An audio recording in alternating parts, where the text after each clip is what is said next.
José Manuel Trinidad, buenas tardes.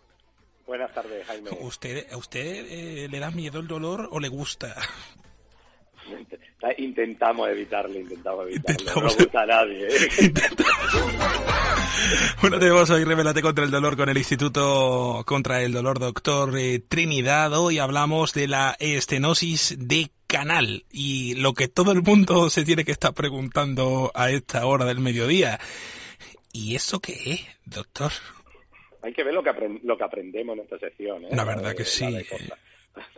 Bueno, pues hoy toca esto, la estenosis de canal. ¿Qué es? Bueno, es un estrechamiento de la columna del canal que tiene dentro las vértebras por donde bajan los nervios.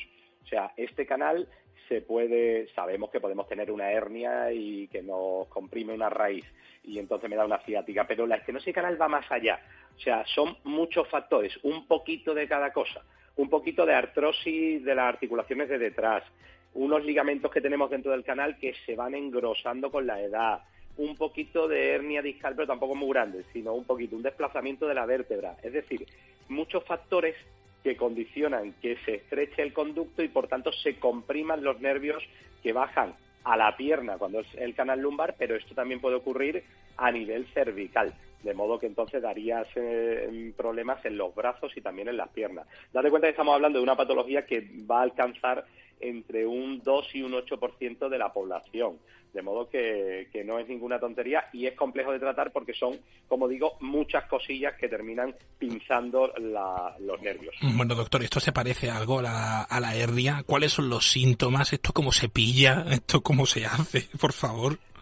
Claro, pues lo apuntábamos, que no es una hernia únicamente con una raíz, sino que al ser muchas cosas, también el conglomerado de síntomas que pueden referir los pacientes es muy diverso. Lo que sí suele, y nos centramos en la parte lumbar porque es lo más frecuente, lo que sí suele darse es un dolor lumbar que hace que incluso el paciente vaya un poquito encorvado y se irradia hacia miembros inferiores. Como esto suele ocurrir en L4, L5, el dolor suele ser por la cara anterior del muslo, hacia las rodillas, y te suelen contar que tiene mucha debilidad o pesadez de las piernas cuando camina.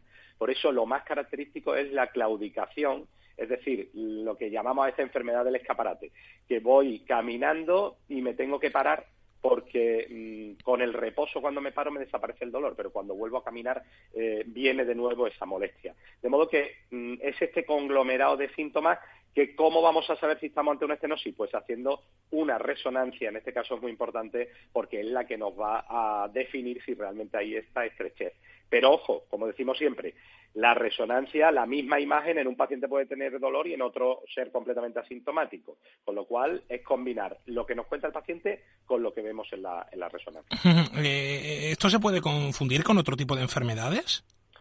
Pues aquí es muy importante esa primera consulta que siempre decimos, en la que tenemos que hablar con el paciente, explorar, porque fíjate que ahí, por ejemplo, si el paciente tiene una obstrucción de las arterias que bajan a la pierna, pues puede tener esa misma sintomatología, de empezar a caminar y tener que pararse por dolor en la pierna. Es verdad que ahí no suele haber un dolor lumbar, por tanto, diferenciar que los vasos están bien.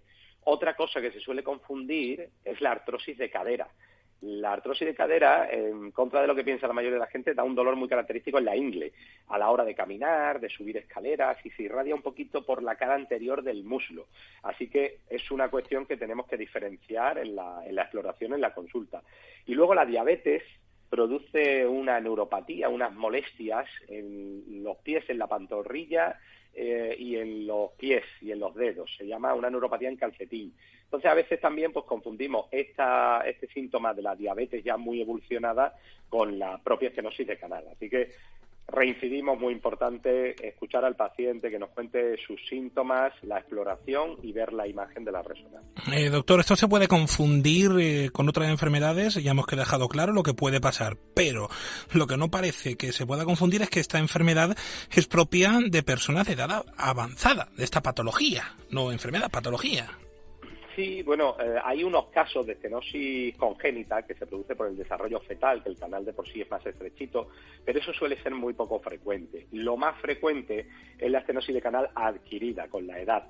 Y podemos diferenciar dos tipos. Una, que la estrechez del canal se produce en la parte más lateral, por donde sale un nervio, de modo que va a producir una ciática y ahí se parece a la típica hernia discal y eso se puede dar en pacientes de unos 50 años, pero la característica, la típica que estamos hablando es la que coge todo el canal, la que hace una pinza ahí en todo el canal de la médula, de la columna vertebral, y eso se suele dar, como tú bien dices, a partir de los 70 años, de los 65, 70 años. De modo que es una patología que efectivamente aparece con la edad y si aparece muy tarde, pues también nos va a limitar un poquito nuestros tratamientos. Bueno, ¿esto cómo se trata? ¿Cómo se hace? ¿Cirugía? ¿Otras opciones? ¿Esto cómo es?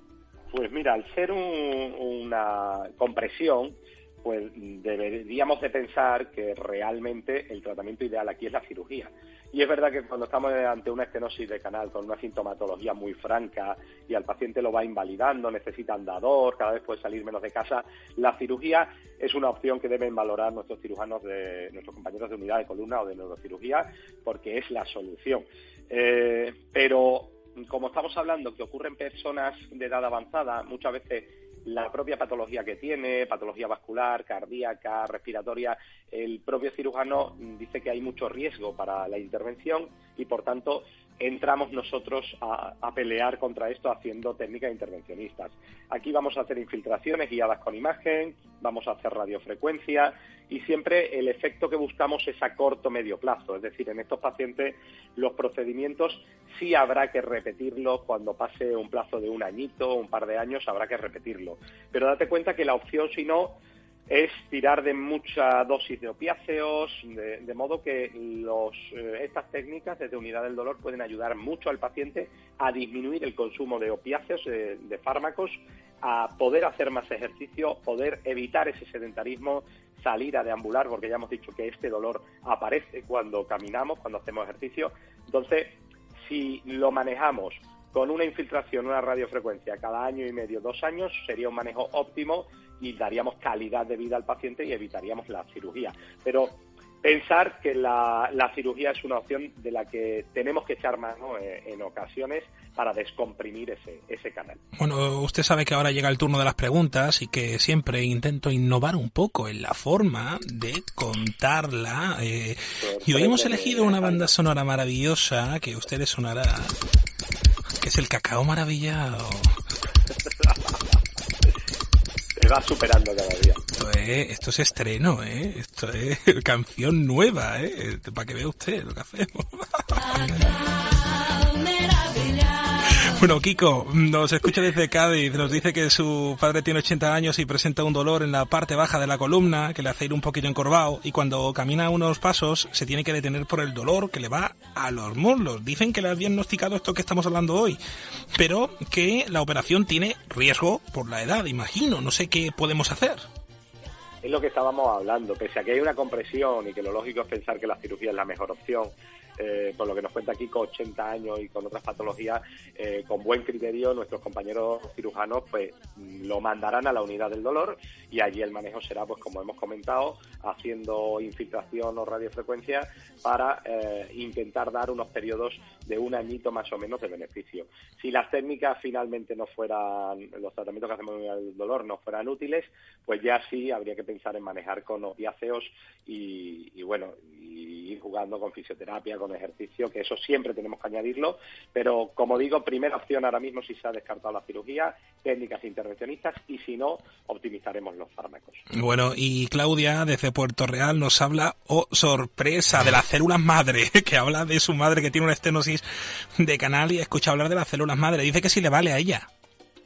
Es que esto es muy peligroso, las modas, yo siempre huyo de las modas en medicina, porque tenemos ahora muy en boga plasma rico en plaquetas, células madre, perfecto, tiene su indicación, pero desde luego no es la estenosis de canal. O sea, tiene su indicación para tendinopatías, tiene indicación para patología articular, de periférica, de cadera, de hombro, de rodilla, pero no la va a tener aquí en la columna en una estenosis de canal. Lo que tenemos es un estrechamiento de todo el conducto.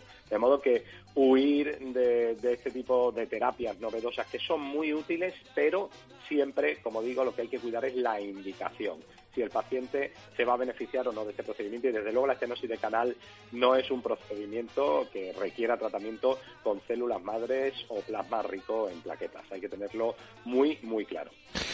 Doctor José Manuel Trinidad, Instituto contra el Dolor, doctor Trinidad en Sevilla, en Jerez, en Cádiz, en sus sueños también está el Instituto contra el Dolor, doctor Trinidad. Por cierto, que se me olvida, ¡feliz día! Que ayer fue el Día Mundial del Dolor. Claro, deberíamos de haber cambiado al lunes. De verdad. Ayer fue el Día Mundial contra el Dolor, en el que tenemos que visibilizar toda la patología del dolor crónico y sobre todo yo creo que lo que hacemos en esta sección, en Revélate contra el Dolor, de dar a conocer a los pacientes las enormes estrategias, las enormes novedades de tratamientos que tenemos para poder controlar el dolor, no en todos los casos, ya quisiéramos, pero sí en un porcentaje muy elevado, de modo que hay que darle importancia a este Día Mundial contra el Dolor. Totalmente, que tenemos unos profesionales que son maravillosos, como todos los que tiene el Instituto contra el Dolor, doctor Trinidad, que yo le doy, como siempre, las gracias por este ratito de radio, amigo. Gracias, un abrazo. Gracias a ti, Jaime, un abrazo muy grande. Jaime, un abrazo muy grande. Jaime, un abrazo muy grande.